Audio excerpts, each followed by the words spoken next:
Hello বন্ধুরা, নমস্কার। আজকে আবার একটা দারুণ স্বাদের রেসিপি নিয়ে চলে এসেছি। আশা করছি আজকের রেসিপিটা তোমাদের খুবই ভালো লাগবে। ভালো লাগলে লাইক কমেন্ট শেয়ার করতে ভুলবে না। যে সকল বন্ধুরা এখনো আমার চ্যানেলে নতুন, অবশ্যই চ্যানেলটাকে সাবস্ক্রাইব করে এই দিদিটাকে একটু সাপোর্ট করো। তাহলে চলো প্রথম থেকে শেষ অবধি দেখার জন্য আমি অনুরোধ করছি। আর আজকে চিকেন কষাটা একদম বিহারি স্টাইলের বানিয়ে দেখাবো। তাহলে দেরি না করে রেসিপিটা শুরু করা যাক। এখানে কিন্তু আমি সবকিছু মশলা নিয়ে নিয়েছি। সবার প্রথমে কিন্তু আমি চিকেনটা ম্যারিনেট করে নেব। তার জন্য এগুলো কিন্তু একটু সাইডে সরিয়ে নেব। এখানে কিন্তু আমি চিকেনটা নিয়ে নিয়েছি।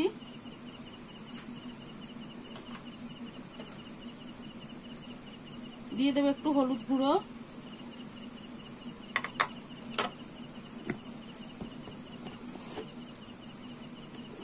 দিয়ে দেবো লবণ,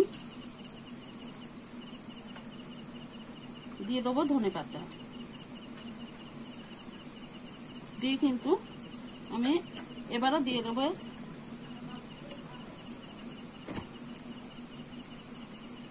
দেবো থেতো করা আদা,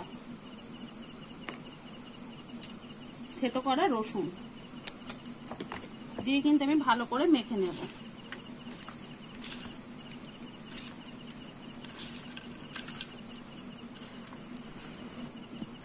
আমি কিন্তু সবকিছু ভালো করে কিন্তু সব মাংসের গায়ে মশলাটা মাখিয়ে নিতে হবে। আমি কিন্তু মাখিয়ে নিয়েছি। এবারে চলো উনুনটাকে ধরিয়ে নেব। আমি কিন্তু উনুনটা ধরিয়ে কড়াই বসিয়ে দিয়েছি। কড়াইতে সরষের তেল দিয়ে দিচ্ছি।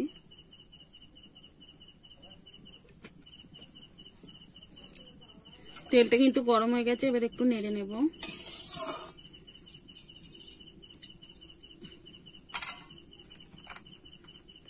ধুয়ে কাটা আলুগুলো আমি ভেজে নেব।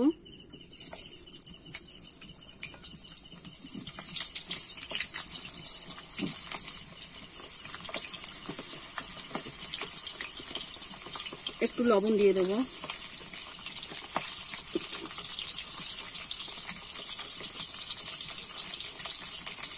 একটু হলুদ গুঁড়ো দিয়ে দেবো। দিয়ে কিন্তু আমি আলুটাকে লাল লাল করে ভেজে নেব।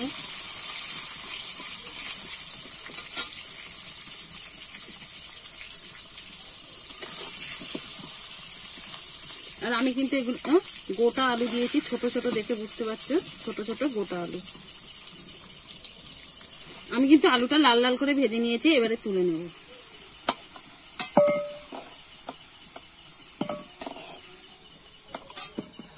দেখো আমি এরকম লাল লাল করে ভেজে নিয়েছি।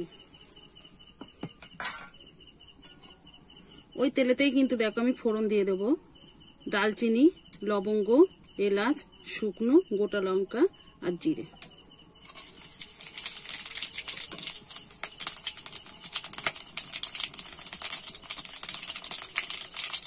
ফোড়নটা কিন্তু আমার হয়ে গেছে। এবার কুচিয়ে রাখা পেঁয়াজটা দিয়ে দেবো।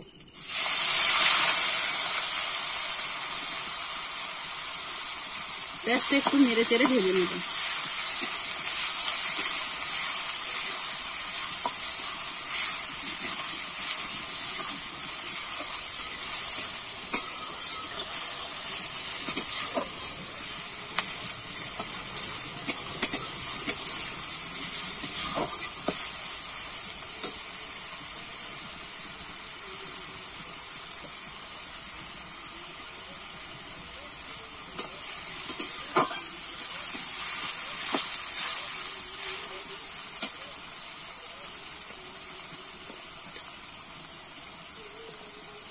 থেতো করা রসুনটা দিয়ে দেবো। থেতো করা আদাটা দিয়ে দেবো। দিয়ে একটু কিন্তু নেড়ে চেড়ে আবারও কষিয়ে নেব।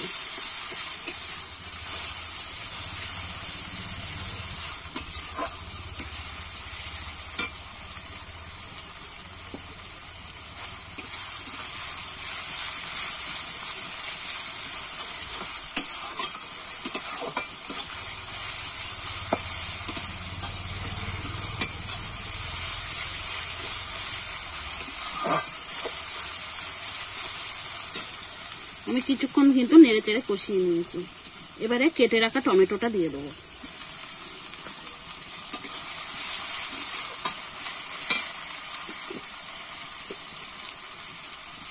সামান্য একটু লবণ দিয়ে দেবো, টমেটোটা তাড়াতাড়ি যাতে সিদ্ধ হয়ে যায়।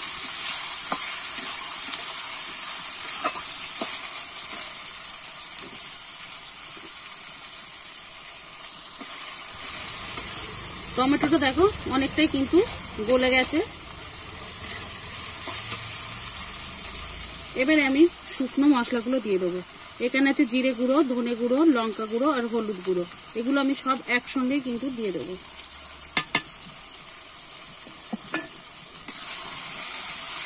দিয়ে আমি কষিয়ে নেব। এবারে স্বাদ মতো লবণটা দিয়ে দেবো।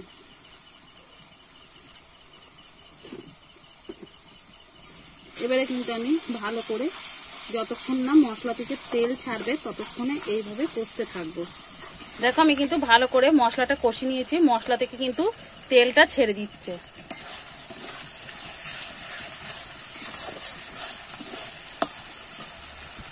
এবারে কিন্তু আমি মাংসটাকে দিয়ে দেবো, দিয়ে কিন্তু আমি কষাতে থাকবো।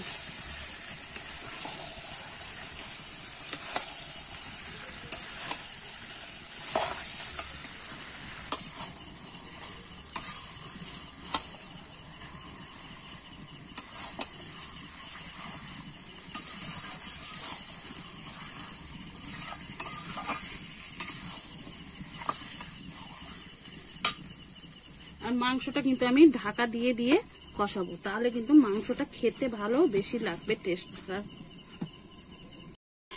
এবারে কিন্তু আমি ঢাকাটা খুলে আবার নেড়ে দেবো।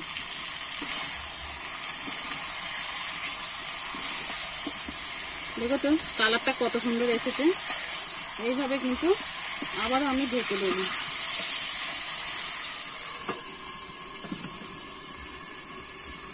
ঢাকাটা আমি আবারও খুলে নেব। এবারে ভালো করে কিন্তু নেড়ে চেড়ে আবারও কষিয়ে নেব।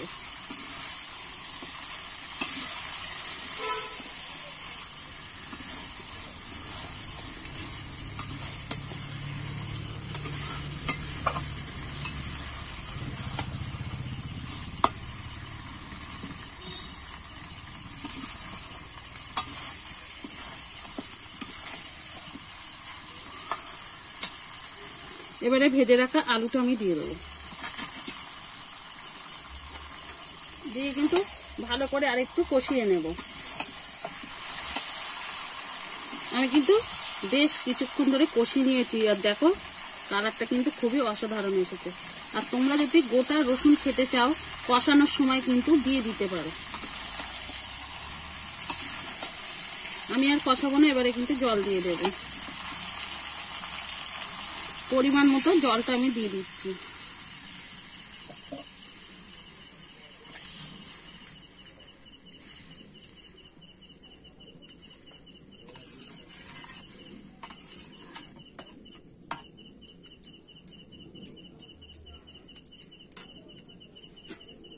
এবারে কিন্তু আমি ঢাকা দিয়ে ফুটিয়ে নেব।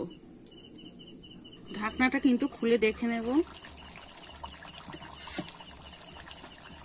এবারে কিন্তু নেড়ে চেড়ে নেব।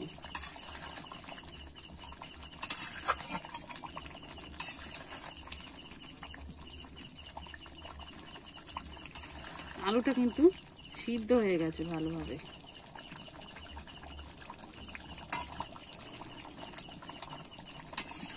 আমি আর একটুখানি ফুটিয়ে নেব, আর ঢাকা দেব না, এইভাবেই কিন্তু হালকা করে আর একটু ফুটিয়ে নেব। দেখুন বন্ধুরা, আমার কিন্তু চিকেন কষাটা একদম রেডি হয়ে গেছে। এবারে আমি নামিয়ে নেব। আর তোমরা যে যেমন ঝোল খেতে পছন্দ করো সেরকমই কিন্তু রেখে দেবে। দেখো কালারটা কত সুন্দর এসেছে। দেখুন বন্ধুরা, আমি কিন্তু একটা পাত্রে নামিয়ে নিয়েছি বিহারি স্টাইলের চিকেন কষাটা। একদম পরিবেশন করার জন্য রেডি। একবার হলো বাড়িতে এইভাবে বানিয়ে খেয়ে দেখো, খেতে কিন্তু খুবই অসাধারণ লাগে। ভাত বা রুটি পরোটার সঙ্গেও কিন্তু খেতে খুবই অসাধারণ লাগে। আর অবশ্যই একবার বাড়িতে বানিয়ে খেয়ে দেখো।